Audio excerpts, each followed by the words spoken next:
उफ, आखिरकार खत्म हो ही गया। विपिन दोपहर से किताबों के पन्ने पलट रहा था और अब रात के 10 बज गए थे। अब जब उसका काम पूरा खत्म हो गया तब जाकर उसे चैन की सांस लेने का मौका मिला था। इस बेसिक लाइब्रेरी में तो हर तरह की किताब थी और सभी की सभी दवाई बनाने को लेकर ही थी। हालांकि कुछ दिन पहले ही उसका लड़ाकू लेवल और ताकत दोनों तेजी से बढ़ी थी, लेकिन इतनी बड़ी लाइब्रेरी की सारी किताबें देखते देखते उसे भी थकान महसूस हो रही थी। सभी किताबें देख लेने के बाद ये तो तय था कि इस सेक्शन में खास शरीर की दवाई बनाने के लिए तो कोई किताब नहीं थी, इसलिए उसे अपने सवालों के जवाब तो नहीं मिल पाए थे और इसका मतलब यही हुआ कि उसे अपना मकसद पूरा करने के लिए उस एडवांस्ड लाइब्रेरी की किताबों को ही देखना पड़ेगा और उसके लिए उसे केमिस्ट भी बनना ही पड़ेगा। विपिन ने सोचा इतनी जानकारी कल के एग्जाम के लिए तो काफी ही होगी। हालांकि इस देश का केमिस्ट ग्रुप दुनिया के केमिस्ट ग्रुप की छोटी सी ब्रांच ही था, लेकिन उसके पीछे कई शक्तिशाली लोगों का साथ था, इसलिए उसे गिराना कोई आम बात नहीं थी। अगर पूरा देश भी बंद पड़ गया तो भी इस ग्रुप के काम कभी बंद नहीं पड़ते थे और इसलिए ही कई शताब्दियों से या शायद कई हजार सालों से भी इस बेसिक लाइब्रेरी में किताबें लगातार जमा होती ही जा रही थीं। जैसे जैसे केमिस्ट लोग काम करते गए वैसे वैसे उनकी खोज किताबों में यहाँ आती गई।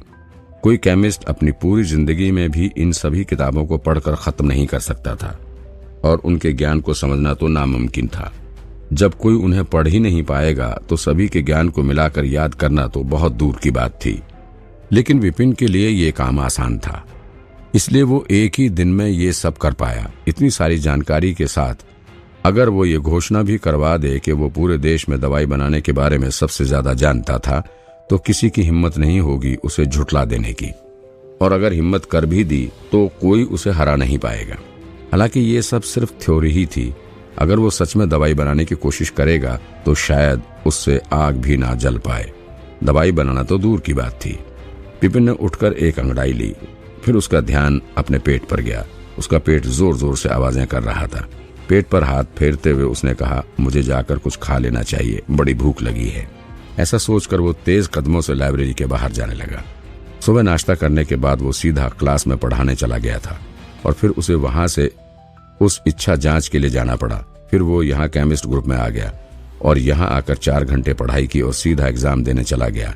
इसी तरह वो पूरा दिन बिजी रहा और खाना खाने का ख्याल ही नहीं आया।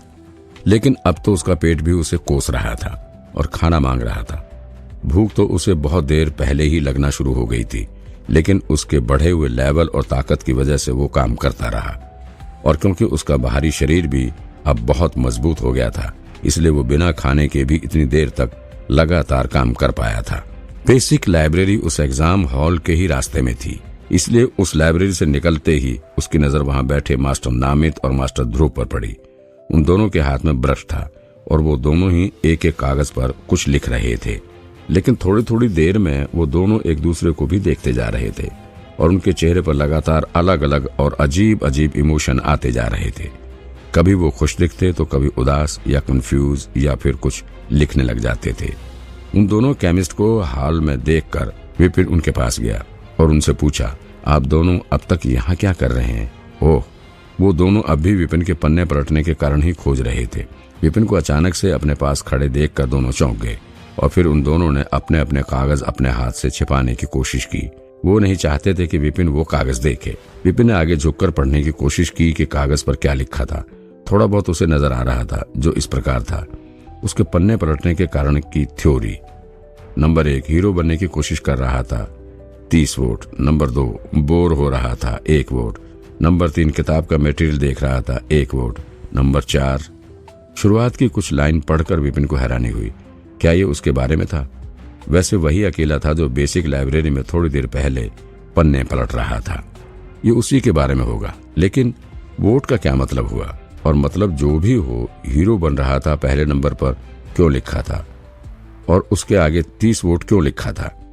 नामिद ने देखा कि उनकी पोल खुल गई थी, इसलिए उसका मुंह शर्म से लाल होने लगा था। शर्माते हुए उसने सच्चाई बताई। वो क्या है ना, हम बस जानना चाहते थे कि तुम उस बेसिक लाइब्रेरी में क्या कर रहे थे, मतलब पन्ने क्यों पलट रहे थे। इसलिए ही जब हमें समझ नहीं आया तो हमने थोड़ा छोटा सा डिस्कशन किया, थोड़ा सोचने के लिए, बस यूं ही। मास्टर नामित को स्ट्रिक्ट और तेज टीचर के रूप में ही सब लोग जानते थे और वो यहाँ इस कमरे में छुपकर किसी दूसरे केमिस्ट की हरकतों के कारण सोचने में लगे थे।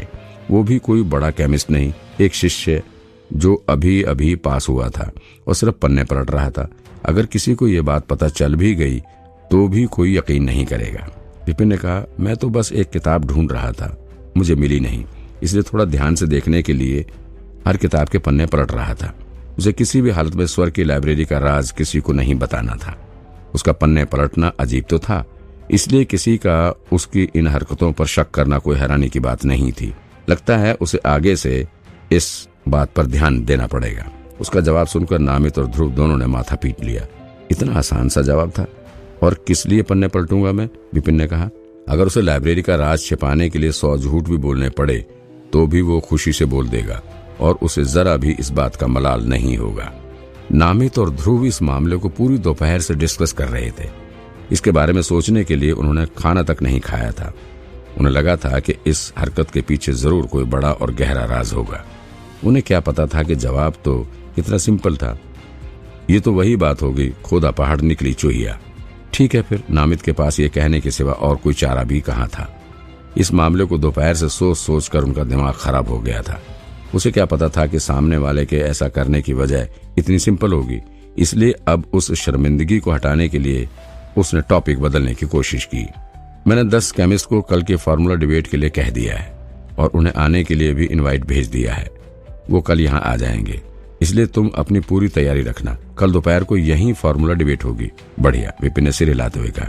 फिर कुछ और सवाल पूछे, जैसे डिबेट कैसे होगी वगैरह वगैरह। उनके जवाब सुनकर वो मुड़ा और वहां से जाने लगा। कमरे से बाहर जाते हुए उसे अपने पीछे ध्रुव की आवाज सुनाई दी।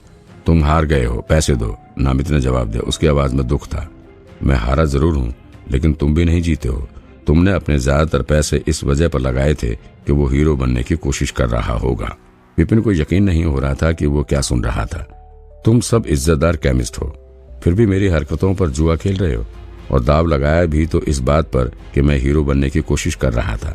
खुद की हालत तो देख लो, तुम्हारी हरकतों के सामने तो मैं हीरो ही हूँ, जुआ तो तुम खेल रहे हो। इस तरह मन ही मन बड़बड़ाते हुए विपिन केमिस्ट ग्रुप के गेट के पास जाने लगा। वहां उसने रेनू और बाकी कई लोगों को खड़ा देखा। तुम सब यहाँ क्या कर रहे हो? विपिन की आंखों में हैरानी साफ झलक रही थी।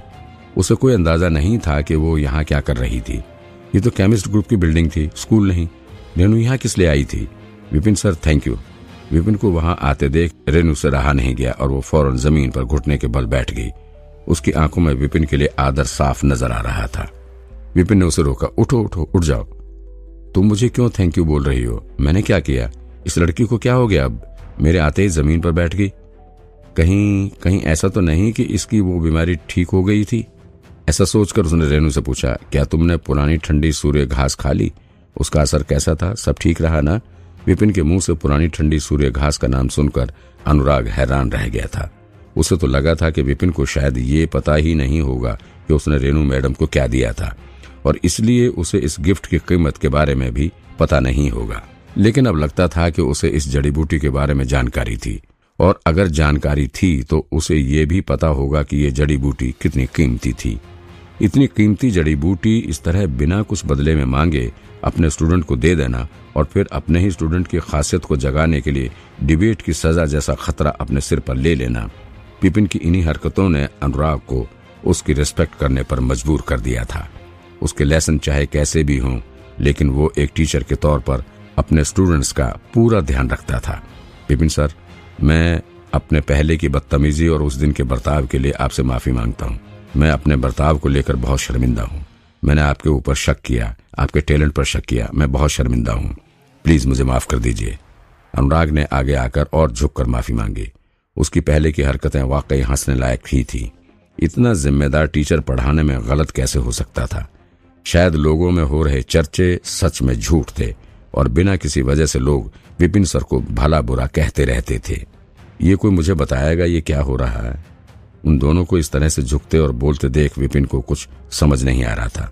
उसने तो सिर्फ एक केमिस्ट बनने के लिए पहली एग्जाम ही दी थी, और वो तो अभी तक सिर्फ केमिस्ट का शिष्य बनने वाले एग्जाम में ही पास हो पाया था। फिर ये सब इतना अजीब बर्ताव क्यों कर रहे थे?